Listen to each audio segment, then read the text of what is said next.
जय हिंद साथियों। आज की क्लास में हम आधुनिक भारत का इतिहास के अंतर्गत जनजातीय आंदोलन के विषय में विस्तार पूर्वक पढ़ेंगे। साथ ही ये समझेंगे कि ऐसी क्या परिस्थितियां बनी कि जनजातियों को आंदोलन करने पड़े। ये वीडियो थोड़ा सा लंबा हो सकता है क्योंकि मैंने इसमें प्रारंभिक परीक्षा के तो सभी पॉइंट्स को कवर किया ही है, साथ ही साथ मुख्य परीक्षा की दृष्टि से भी उन सभी कारणों को, सभी बिंदुओं को समाहित करने का प्रयास किया है जहां से प्रश्न परीक्षा में पूछा जा सकता है। तो आप पूरी वीडियो को ध्यान से देखिएगा, समझिएगा और अंत तक बने रहिएगा। इसके बाद भी अगर आपको कोई भी डाउट होता है तो आप प्लीज़ कमेंट में लिखकर बताइएगा। तो चलिए शुरू कर लेते हैं कि क्या है ये जनजातीय आंदोलन। तो देखिए, ब्रिटिश के आने के बाद उन्होंने बड़े बड़े क्षेत्रों पर अधिकार कर लिया था, जिसमें बंगाल, बिहार, मैसूर और मराठा, उन्होंने इन सभी पर अधिकार कर लिया था। और इन सब के बाद भी उनकी मंशा यहाँ पर समाप्त नहीं हुई थी, वे अपने उद्देश्यों को और आगे बढ़ाना चाहते थे। इसका नतीजा ये निकला कि जहाँ वे स्थलीय भागों पर भूमि संबंधी अधिकारों को अर्जित कर लेते हैं, तो फिर आगे बढ़ते हुए वे वहाँ से उन पहाड़ी क्षेत्रों, उन जंगली और दुर्गम क्षेत्रों पर भी अपना अधिकार बढ़ाना चाहते थे, जिन क्षेत्रों पर जंगली जनजातियाँ रहती थीं। इन क्षेत्रों में जाने के बाद फिर वे उनके निजी मामलों में हस्तक्षेप करते थे और उन्हें वहाँ से बेदखल करते, उनका शोषण करते। तो ये मूल कारण रहे थे जनजातीय विद्रोह के। ब्रिटिशर्स जहाँ पहले साधारण परिवेश में आम नागरिकों से लगान वसूला करते थे, वे अब उन जनजातीय क्षेत्रों में जाकर वही नीतियाँ अपनाते हैं शोषण की। तो ये कारण होता है कि जनजाति जो होती हैं वो ब्रिटिशर्स या जमींदारी व्यवस्था का किसी न किसी रूप में विरोध करती हैं, जो कि भारत के विभिन्न क्षेत्रों में देखने को मिले। ठक्कर बापा ने इन आदिवासियों को ही जनजाति कहकर पुकारा था, और यही कारण है कि जो ठक्कर बापा हैं उन्हें जनजातियों का मसीहा कहा जाता है। ठक्कर देखिए, ये वनडे एग्जाम्स के जीके पेपर में क्वेश्चन पूछा गया है कि जनजातियों का मसीहा किसे कहा जाता है, तो आपको किस पर टिक करना पड़ेगा? ठक्कर बापा को जनजातियों का मसीहा कहा जाता है, इन्हीं के नाम से जाना जाता है। इन जनजातीय क्षेत्रों में जब ब्रिटिशर्स पहुंचते हैं और उनका शोषण करते हैं, तो उनके विरुद्ध जो जनजातीय आंदोलन करती हैं, इन्हीं आंदोलनों को जनजातीय आंदोलन कहा जाता है। और अगर आप समझें कि जनजाति क्या होती है, तो जनजातीय ऐसे समूह होते हैं जो समाज की मुख्य धारा से हटे हुए होते हैं। उनका अपना अलग कानून होता है, उनके पारंपरिक तौर तरीके बिल्कुल अलग होते हैं। जो जंगली या पहाड़ी, मतलब ऐसे दुर्गम क्षेत्रों में निवास करती हैं।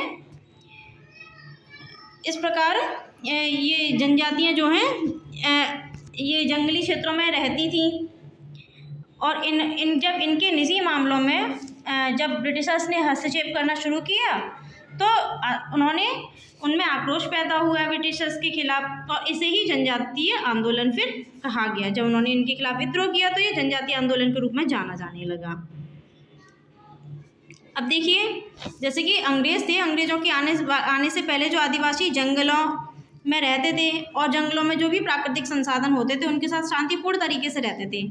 वे बिना किसी प्रतिबंध के कृषि, शिकार, मछली पकड़ने और वन उत्पादों का प्रयोग करने जैसी गतिविधियों पर भी निर्भर थे।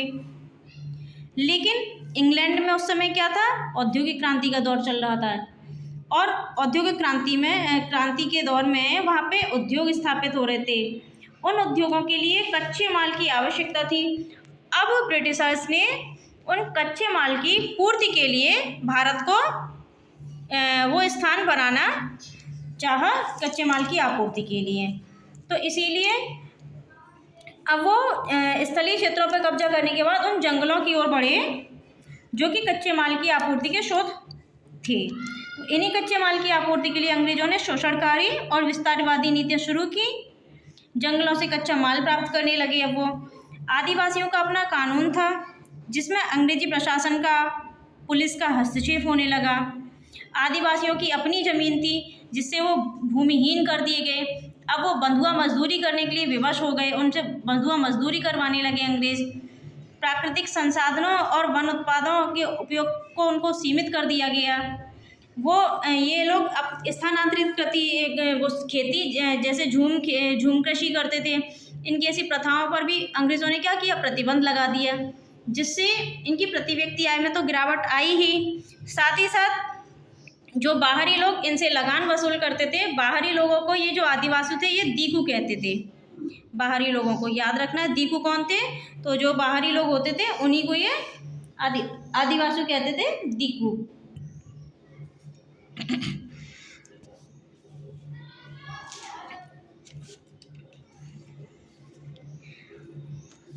अब इसके साथ ही अब कुछ अन्य भी कारण थे, जैसे कि देखिए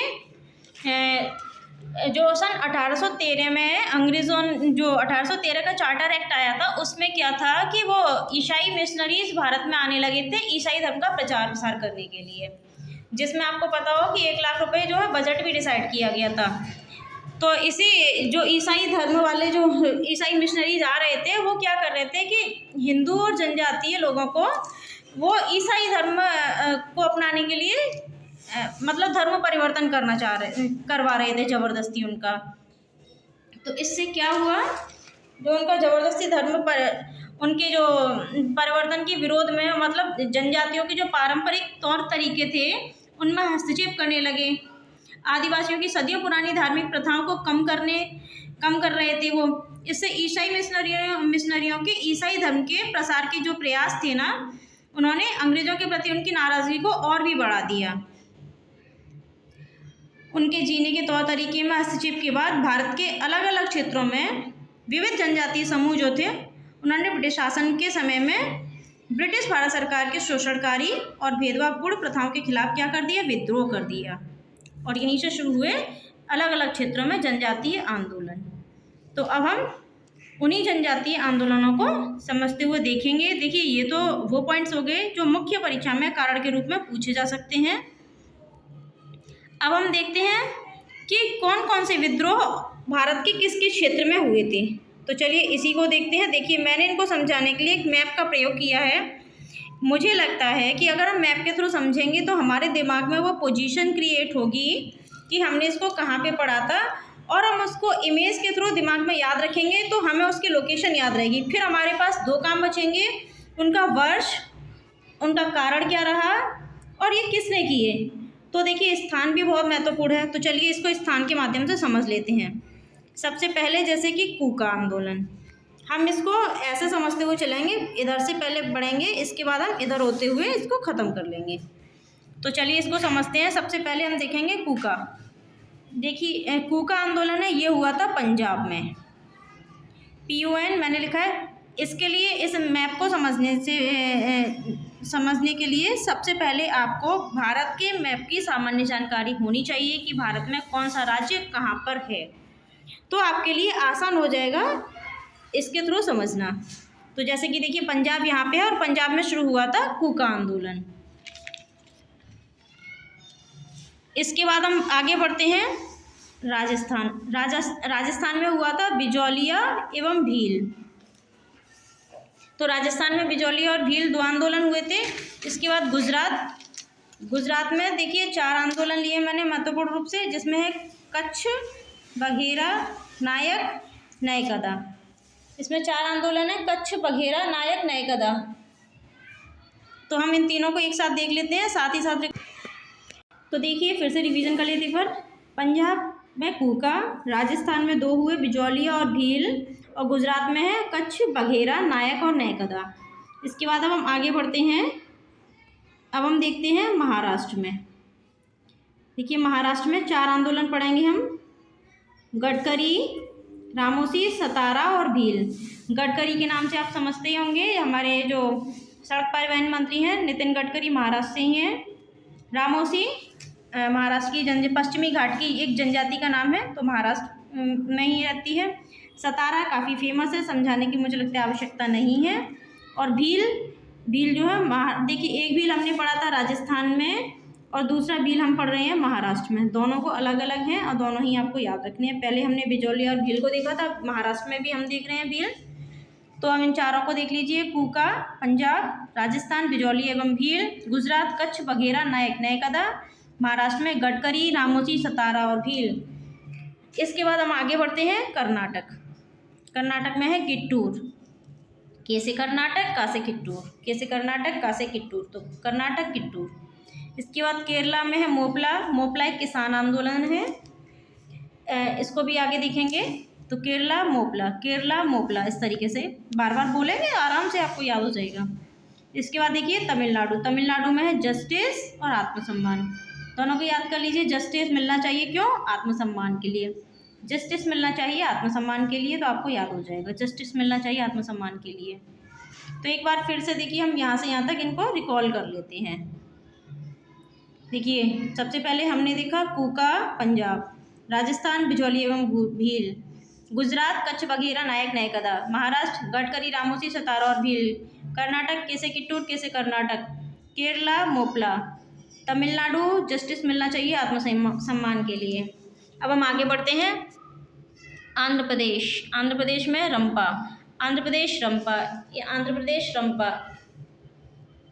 तो आंध्र प्रदेश को एपी लिखते हैं, एपी रंपा, एपी रंपा, आंध्र प्रदेश रंपा, आंध्र प्रदेश रंपा, ऐसे बोलेंगे, याद हो जाएगा। ओडिशा। ओडिशा में हुए थे दो, खोंद और पाइक। ओडिशा के दोनों याद रखने, पाइक और खोंद। पाई यानी कि देखो, पाई पाई जोड़ के ऐसे बोलते हैं ना कि पाई पाई जोड़ी, पाई पाई यानी कि पैसा। पाई किसको कहते हैं? पैसा को। तो ओडिशा देखिए गरीब राष्ट्रों में है, सॉरी मतलब ये जो है कैसा इलाका है? मिनरल्स की दृष्टि से समृद्ध इलाका है, जहाँ पे खुदाई का काम ज़्यादा चलता है। तो वहीं से रोकिए कि वहाँ पे जब खुदाई करते हैं तो खोद के क्या निकलता है? पाई पाई निकलती है, यानी कि पैसा निकलता है। ओडिशा यानी कि खोंद और पाई, इस तरीके से आप एक लाइन बना के इसको याद रख सकते हैं। यानी कि ओडिशा में खुदाई करो तो पाई निकलेगी, पैसा निकलेगा। यहाँ तक हमने देख लिए। अब हम देखते हैं आगे। अब हम देखते हैं पहले यहाँ से झारखंड के। देखिए, झारखंड में है हो, कोल, संथाल और मुंडा। ये है झारखंड। झारखंड वाले लिखे हैं ये हो, कोल, संथाल, मुंडा। और ये क्रम से देखिए, झारखंड देखिए जनजातियों का प्रमुख क्षेत्र रहा था। पहले बिहार, बंगाल, झारखंड ये सब एक ही इलाका था, लेकिन अभी वर्तमान में देखें तो बिहार से झारखंड अलग हो चुका है। तो अगर कोई किसी में ये आता है कि बिहार में ही अगर ये जनजातियाँ लिखी हों, तो आप उस पर भी सही टिक कर दीजिएगा, झारखंड ना दिया हो तो, क्योंकि प्रारंभ में तो झारखंड था नहीं, पहले तो बिहार में ही थे। तो अगर बिहार हो तो बिहार भी ठीक हो जाएगा। और ये चारों आंदोलन कहाँ हुआ? हो, कोल, संथाल और मुंडा। ये जनजातीय आंदोलन है। तो इसमें हमने इन चारों को ही केवल कवर किया है। इसके बाद असम में देखते हैं। असम में अहोम, असम अहोम। तो अहोम असम, अहोम असम नाम से ही मिल रहा है, अहोम असम। इसके बाद देखिए ये है मणिपुर। मणिपुर में हुआ था कुकी। देखिए ये था कूका जो कि पंजाब में हुआ है, मणिपुर में कुकी। अगर मणिपुर ऑप्शन में ना मिले तब आप त्रिपुरा को भी टिक करोगे, याद रखना है यहाँ से। इसके बाद देखिए वेस्ट बंगाल। वेस्ट बंगाल में हुए हैं चुआड़, सन्यासी, फ़कीर, फरेजी, पागलपंथी और भूमिज। तो देखिए बंगाल में आप काफ़ी सारे आंदोलन देख रहे हैं, है ना? बंगाल के कितने सारे आंदोलन हैं वेस्ट बंगाल के, और चुआड़, सन्यासी, फ़कीर, फरेजी, पागलपंथी और भूमिज। तो इसका रीज़न ये रहा क्योंकि ब्रिटिशर्स जब भारत में आए थे तो सबसे पहले वो कहाँ? बंगाल के क्षेत्र में ही पहुँचे थे। तो सबसे ज़्यादा शोषण भी बंगाल के लोगों का ही हुआ था, इसीलिए यहाँ पे भी आंदोलन सबसे ज़्यादा देखने को मिले। इसके बाद एक है खासी आंदोलन। ये कहाँ पे? मेघालय की। जो मेघालय में देखिए पहाड़ियाँ रहती हैं, गारो, खासी और जयंतिया। ये क्रम से ही है, इनका क्रम भी आपको याद रखना है, गारो, खासी, जयंतिया। तो जो यहाँ की खासी जनजाति थी, इन्होंने अंग्रेज़ों के खिलाफ आंदोलन किया था मेघालय में। तो ये हो गए हमारे सारे आंदोलन। अब जल्दी से इनको बिना देर की एक बार और रिकॉल कर लेते हैं, ताकि हम समझ पाएँ कि सच में हमने इनको समझ लिया है कि नहीं। तो हम बस उसी सीक्वेंस में पहले इधर से चलेंगे, उसके बाद इधर आके रिवीजन ख़त्म करते हुए फिर हम आगे देखेंगे इसको। पंजाब में कूका, राजस्थान में बिजौली एवं भील, गुजरात में है कच्छ बघेरा नायक नायकदा 4, और महाराष्ट्र में गडकरी, रामोसी, सतारा और भील। कैसे कर्नाटक कैसे किट्टूर, केरला मोपला, तमिलनाडु जस्टिस मिलना चाहिए आत्मसम्मान के लिए, आंध्र प्रदेश का रंपा, ओडिशा में खुदाई करने पर पाई पाई निकलती है, पैसा निकलता है। इसके बाद हम देखेंगे वेस्ट बंगाल। वेस्ट बंगाल में कई सारे आंदोलन है, चुआड़, सन्यासी, फ़कीर, फरेजी, पागलपंथी, भूमिज। यानी कि चुआड़ सन्यासी फ़कीर फरेजी ने आंदोलन किया तो पागल हो गए और सबके सब कहाँ चले गए, भूमि के अंदर चले गए। देखिए मैंने एक लाइन बताई है, आप ये मत सोचिए कि मैं क्या क्या बताती रहती हूँ। चुआड़ सन्यासी फ़कीर फरेजी ने आंदोलन किया, पागल हो गए करते करते, भूमि के अंदर सबके सब चले गए। इसके बाद मणिपुर में कुकी, मणिपुर ना हो तो त्रिपुरा करोगे, अहोम असम यानी कि, और झारखंड में हो कोल संथाल और मुंडा। तो देखिए हमने सभी आंदोलन को मैप पे समझ लिया है। अब हम पढ़ते हैं इनके बारे में डिटेल से कि ये आंदोलन किसके द्वारा शुरू किए गए और ये किस वर्ष शुरू किए गए थे और ऐसे क्या कारण रहे थे कि आंदोलन शुरू किए गए। तो चलिए अब हम इनको भी देख लेते हैं एक एक करके। सबसे पहले जैसे मैंने कूका बताया था, कूका कहाँ हुआ था, पंजाब। मैप दिमाग में आना चाहिए जिससे कि आप समझ पाएँ। कूका किसने शुरू किया, भगत जवाहर मल ने इसको शुरू किया था। सबसे पहले सन 1840 में शुरू हुआ था, लेकिन बाद में इस आंदोलन का नेतृत्व राम सिंह कूका ने किया था जो इनके शिष्य थे। सन 1863 में इन्होंने नेतृत्व किया और इन्होंने जो है प्रथम विद्रोह इसका फिरोजपुर में किया था। ये एक ऐसा आंदोलन था जो पहले तो धार्मिक रूप में शुरू होता है और इसको जो ये सिख संप्रदाय था, नामधारी जो कूका है, नामधारी सिख संप्रदाय, वो सिखों के नामधारी संप्रदाय के लोग थे जिनको कूका कहा जाता था। इन्हीं के द्वारा ये आंदोलन जो है शुरू किया गया था। तो प्रारंभ में तो ये आंदोलन धार्मिक था, लेकिन बाद में ये आंदोलन जो है राजनीतिक बन गया था। यही पॉइंट यहाँ से महत्वपूर्ण। ऐसा कौन सा आंदोलन था जो पहले धार्मिक था, बाद में इसने राजनीतिक रूप लिया, तो कूका आंदोलन है। और इसमें क्या हुआ कि उन्होंने भगत जवाहर मल के जो शिष्य थे राम सिंह कूका, इनको अंग्रेज़ों ने सन 1872 में इनको कैद कर लिया और रंगून भेज दिया था। सन 1885 में वहाँ पे इनकी मृत्यु हो गई थी।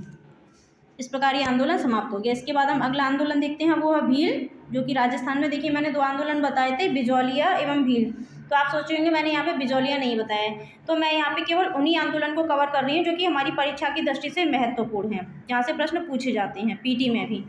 तो यही महत्वपूर्ण है। भील जो कि दौलत सिंह के नेतृत्व में हुआ था, बहुत पूछा जाता है किसने शुरू किया था, तो दौलत सिंह ने। और क्यों शुरू किया था, तो सामाजिक बदलाव एवं शोषण के विरुद्ध। सामाजिक बदलाव, तो देखिए राजस्थान में एक प्रथा थी, डाकन प्रथा जिसको कहते थे।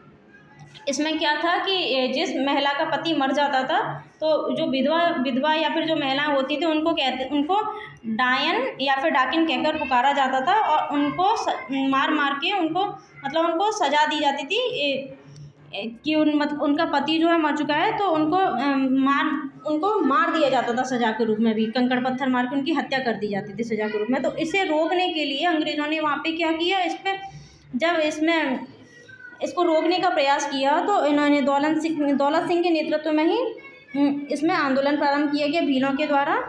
और साथ ही साथ ये जो अंग्रेज़ थे वहाँ पे अपनी आर्थिक नीतियाँ यानी कि जमींदारी व्यवस्था भी शुरू करते, तो इन शोषण के विरुद्ध भी ये आंदोलन किया गया था। ये ऐसे भी पेपर में पूछा गया है कि किस आंदोलन को डाकन प्रथा के विद्रोह के कारण शुरू किया गया, तो आपको क्या बताना है, भील आंदोलन को। अगला आंदोलन देखते हैं हम, गडकरी।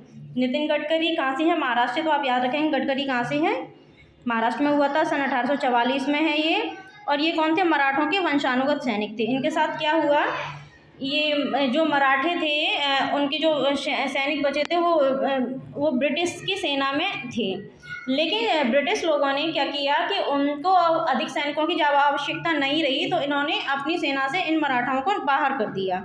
इसीलिए इनमें आक्रोश पैदा हुआ मराठाओं में और इन्होंने ब्रिटिश के खिलाफ विद्रोह प्रारंभ कर दिया। तो इसीलिए गडकरी लोगों ने कौन सा विद्रोह किया, तो यही आंदोलन उन्होंने ब्रिटिश के खिलाफ किया था। अगला देखते हैं, रामोसी। चित्तर सिंह के नेतृत्व में शुरू हुआ था। रामोसी क्या थी, पश्चिमी घाट की आदिम जनजाति है, याद रखना है। तो यहाँ पे भी ये अंग्रेज जो है अपनी शोषणकारी नीतियों के कारण रामोसी जनजाति ने यहाँ पे ये आंदोलन शुरू किया था। इसके बाद है किट्टूर जो है चिन्नावा। और ये चिन्नावा कौन थी, चिन्नावा एक महिला का नाम है जो कि सन 1824 में शुरू किया गया था। चिन्नावा जो है कर्नाटक के स्थानीय राजा थे, उनकी पत्नी का नाम था चिन्नावा, याद रखना है कि ऐसा कौन सा आंदोलन था जो एक महिला के द्वारा शुरू किया गया। तो चिन्नावा जो है स्थानीय राजा की पत्नी थी, उनके द्वारा किट्टूर आंदोलन शुरू किया गया था, जिसको बाद में अंग्रेज़ों ने दबा भी दिया था। अगला आंदोलन देखते हैं, जस्टिस तो जस्टिस आंदोलन किसने शुरू किया था? नायर, मुदलियार और त्यागराज ने शुरू किया था 1916 में। और क्यों शुरू किया गया था? तो जस्टिस जो है एक व्यापारी वर्ग था, लेकिन ये निम्न जाति के लोग थे। ये इस बात से दुखी थे कि जो भी कार्य होते थे वो ब्राह्मणों से ही कराए जाते थे, हर कार्य में ब्राह्मणों को ही वरीयता दी जाती थी। तो इससे क्षुब्ध होकर इन लोगों ने ब्रिटिश लोगों के खिलाफ आंदोलन कर दिया और इसमें खासकर ब्राह्मणों की श्रेष्ठता के विरुद्ध ये आंदोलन शुरू किया गया था, जस्टिस आंदोलन। तो जस्टिस के नाम से ही समझ लेना इसकी सन बहुत, देखिए दोनों ही आंदोलन बहुत महत्वपूर्ण है। अब हम पढ़ते हैं आत्मसम्मान। आत्मसम्मान आंदोलन ई.वी. रामास्वामी के नेतृत्व में, जिनको पेरियार भी कहा जाता है, तब शुरू किया गया था सन 1920 में। तो सन 2020 में अभी जो निकल के गई है, अब इसके 100 वर्ष पूरे हुए थे 2020 में, तो इसकी शताब्दी भी मनाई गई थी। इसमें क्या था? ये भी आंदोलन बिल्कुल वही था कि ब्राह्मण श्रेष्ठता का विरोध करने के लिए शुरू किया गया था कि ब्राह्मणों को ही श्रेष्ठ माना जाता था। विवाह कराना हो तो ब्राह्मणों से, मंदिरों में प्रवेश करना है तो ब्राह्मणों की अनुमति के बिना मंदिरों में प्रवेश नहीं मिलता था। साथ ही मनुस्मृति पढ़ने का अधिकार भी ब्राह्मणों को था। तो इसी वजह से जो रामास्वामी थे पेरियार, उन्होंने क्या किया, ब्राह्मणों की श्रेष्ठता को चुनौती दी। उसने कहा कि विवाह में ब्राह्मणों को वरीयता, विवाह कार्य ब्राह्मणों से नहीं संपन्न कराए जाएंगे, मंदिरों में प्रवेश के लिए ब्राह्मणों की अनुमति नहीं ली जाएगी। साथ ही साथ मनुस्मृति को इन्होंने जलाने के लिए भी कहा था। कि अगला देखते हैं रंपा आंदोलन।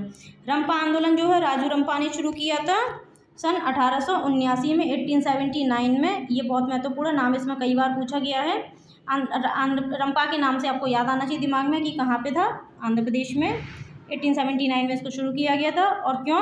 जागीरदारों और वन कानूनों के विरुद्ध इसको शुरू किया गया था। जागीरदार और वन कानून, देखिए रंपा जो थे वो वनों को अपनी पैतृक संपत्ति मानते थे, परंतु जो ब्रिटिश थे उन्होंने इनके कार्यों में हस्तक्षेप कर दिया। वो अब इनकी संपत्ति यानी कि वनों पे जो भी वन से जो भी उत्पाद मिलते थे उन पे कर लगाने लगे। तो इससे ये बहुत परेशान हो गए और दुखी होकर बाद में दुखी के साथ साथ इन्होंने आक्रोश पैदा हो गया उनके खिलाफ। और इनके वन कानूनों के जो उसमें हस्तक्षेप कर रहे थे अंग्रेज, इसी के विरुद्ध उन्होंने ब्रिटिश सरकार के खिलाफ आंदोलन कर दिया। अगला हम देखते हैं पाइक यानी कि उड़ीसा। जंगबंधु के नेतृत्व में सन 1817 में किया गया था। भूमि पर लगान के विरुद्ध इसको शुरू किया गया था। अगला देखते हैं खोंद, जो कि चक्र बिसोई के नेतृत्व में शुरू किया गया था। दोनों ही बहुत महत्वपूर्ण है, पाइक और खोंद। किसके किसके नेतृत्व में आपको याद रखना है। भूमि पर लगान के लिए ब्रिटिश द्वारा नरबलि प्रथा पर प्रतिबंध लगाना बहुत महत्वपूर्ण है। ऐसा कौन सा आंदोलन था जो नरबलि प्रथा पर प्रतिबंध लगाने के चक्कर में शुरू किया गया था? तो खोंद आंदोलन, याद रखना है आपको। खोंद आंदोलन जो है, अंग्रेज ये क्या करते थे कि अपने जो है मतलब नरबलि जो है दी जाती थी।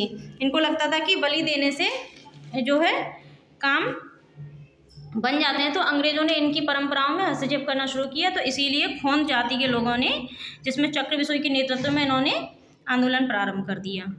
अगला आंदोलन देखते हैं हम, सन्यासी आंदोलन, जो कि सन्यासियों द्वारा शुरू किया गया था। अब सन्यासी कौन थे? सन्यासी आंदोलन सन 1760 से 1800 में शुरू किया गया था। इसमें क्या हुआ कि ब्रिटिशर्स ने, जो सन्यासी थे, तीर्थ यात्रा करने के जाते थे जो, तो तीर्थ यात्रा करने पर इन्होंने कर लगा दिए ब्रिटिशर्स ने। तो इसी के विरोध में सन्यासियों ने आंदोलन कर दिया। और किसानों ने भी इसमें सहयोग किया था सन्यासियों का, जिसे बाद में वारेन हेस्टिंग्स, उस समय पे जो गवर्नर थे, बंगाल के गवर्नर जनरल, उन्होंने इसको दबा दिया था। बहुत ही महत्वपूर्ण आंदोलन है क्योंकि इसका वर्णन आनंद मठ में भी मिलता है। आनंद मठ किसने लिखा है? तो बंकिम चंद्र चटर्जी ने लिखा है। और इसी आनंद मठ में क्या है? वंदे मातरम का वर्णन किया गया है।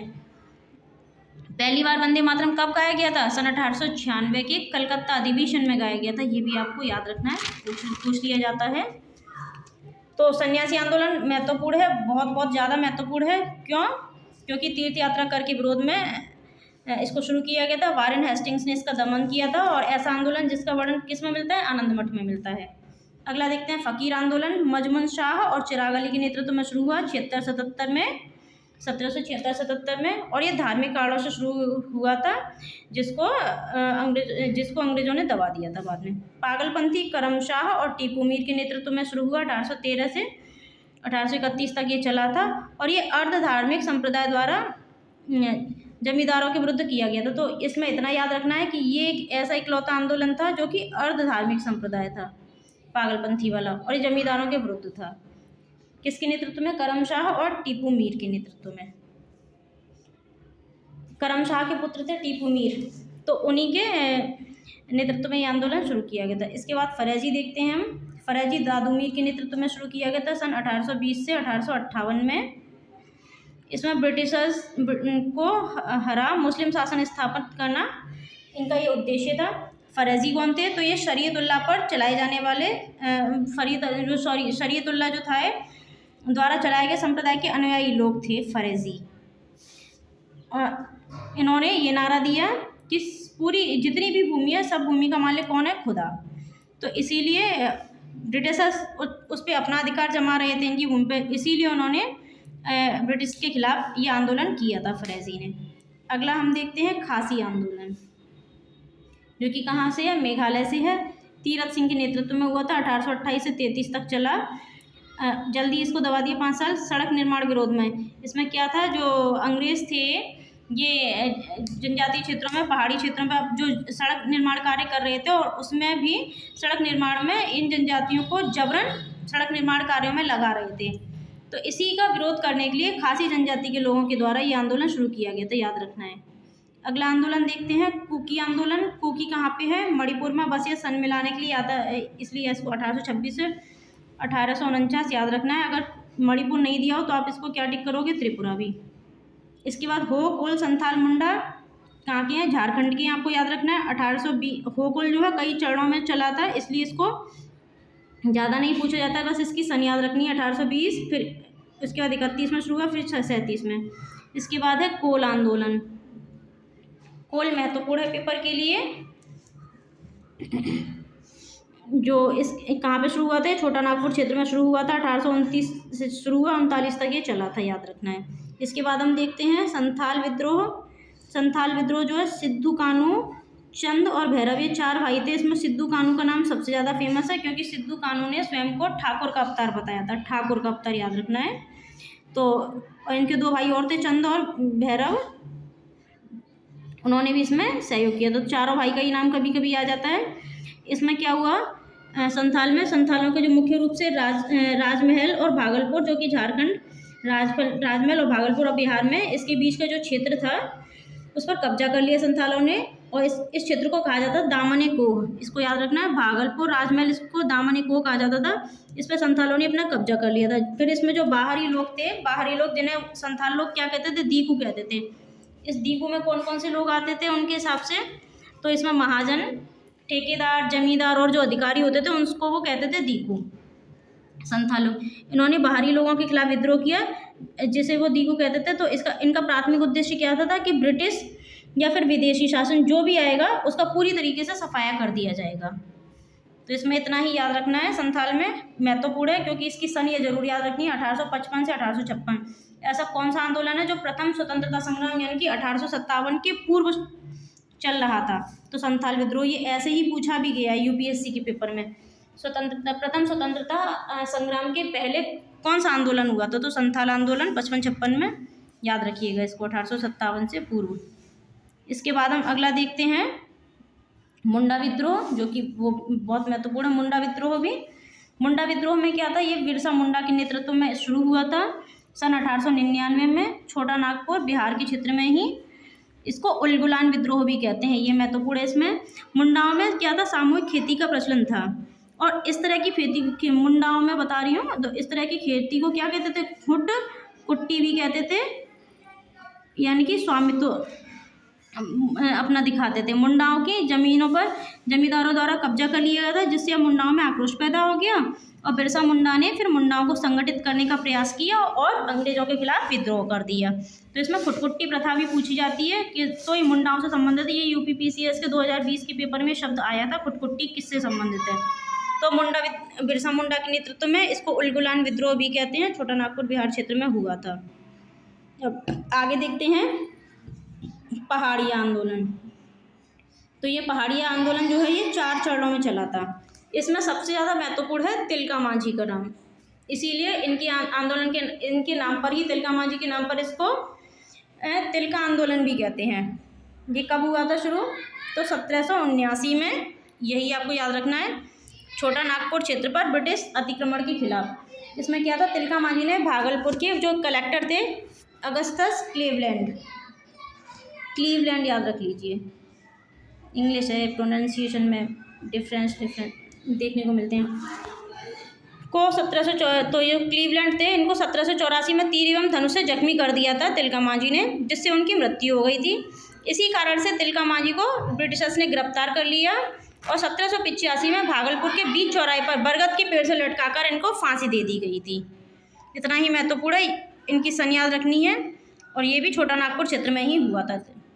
बाकी जो अगर पहाड़ी आंदोलन है वो 4 चरणों में हुआ है। पहले 1772, फिर 78, फिर 79, फिर 81, 82। तो 4 चरणों में हुआ है। ये आपको बस देखना है कि ऐसा कौन सा आंदोलन है जो 4 चरणों में चला है। तो पहला जो चरण था इसका वो राजा जगन्नाथ शाहदेव द्वारा, दूसरा है सर्वेश्वरी देवी के द्वारा, सॉरी माफ़ कीजिएगा, पहला जो आंदोलन हुआ था वो था रमना आहड़ी के नेतृत्व में। दूसरा आंदोलन हुआ था जगन्नाथ, ये इसको आप ऐसे इरेज कर दीजिए, इसको मैं ही बताती हूँ, मैंने वो जल्दबाजी में लिख दिया फिर हो गया गड़बड़। तो जो पहाड़ी आंदोलन पहले हुआ था वो रमना आहड़ी के नेतृत्व में था। इसके बाद दूसरा हुआ जो वो राजा जगन्नाथ शाहदेव के द्वारा, और तीसरा बिल्कुल नहीं, उसमें कोई नेतृत्वकर्ता नहीं था। और चौथा जो आंदोलन था वो था सर्वेश्वरी देवी के नेतृत्व में। तो बस इसमें इतना ही याद रखिए, इसके बारे में ज़्यादा नहीं पूछा जाता है। तो ये थे हमारे कुछ महत्वपूर्ण आंदोलन जो हमने आज देख लिए, जनजातीय आंदोलन। इसके साथ साथ देखिए एक चुआर विद्रोह भी है। जो चुआर विद्रोह ये पश्चिमी बंगाल के मिदनापुर और बांकुरा नामक स्थान पर हुआ था। इसके नेता कौन थे? दुर्जन सिंह। इसमें बस इतना ही याद रख लीजिए। चुआर विद्रोह में कब हुआ है ये? चुआर लिखा है ये। इसके नेता थे दुर्जन सिंह। इनका नेता का नाम मिलाने के लिए बहुत आता है, दुर्जन सिंह। और ये कब हुआ था चुआर विद्रोह? 1798-99 में। तो आज हमने सभी जनजातीय आंदोलनों को देख लिया है। आप इसको 2 से 3 बार वीडियो को देख लीजिएगा ध्यान से, और जिस तरीके से मैंने इनको मैप बनाकर समझाने का प्रयास किया है उसी तरीके से आप भी इनको मैप पर समझने का ऐसे ही प्रयास करना, ताकि इससे क्या होगा कि आप इसको मेरी तरह याद रख पाएंगे। और अगर पेपर में भी अगर ये मेंस में लिखने के लिए आता है तो इसी तरीके से आप इसको मैप पे समझाते हुए बताकर आएंगे तो आपके मार्क्स भी जो है बढ़ेंगे। तो चलिए मिलते हैं फिर से एक बेहतर क्लास में। तब तक के लिए अपनी पढ़ाई करते रहें, अपना ध्यान रखें। धन्यवाद।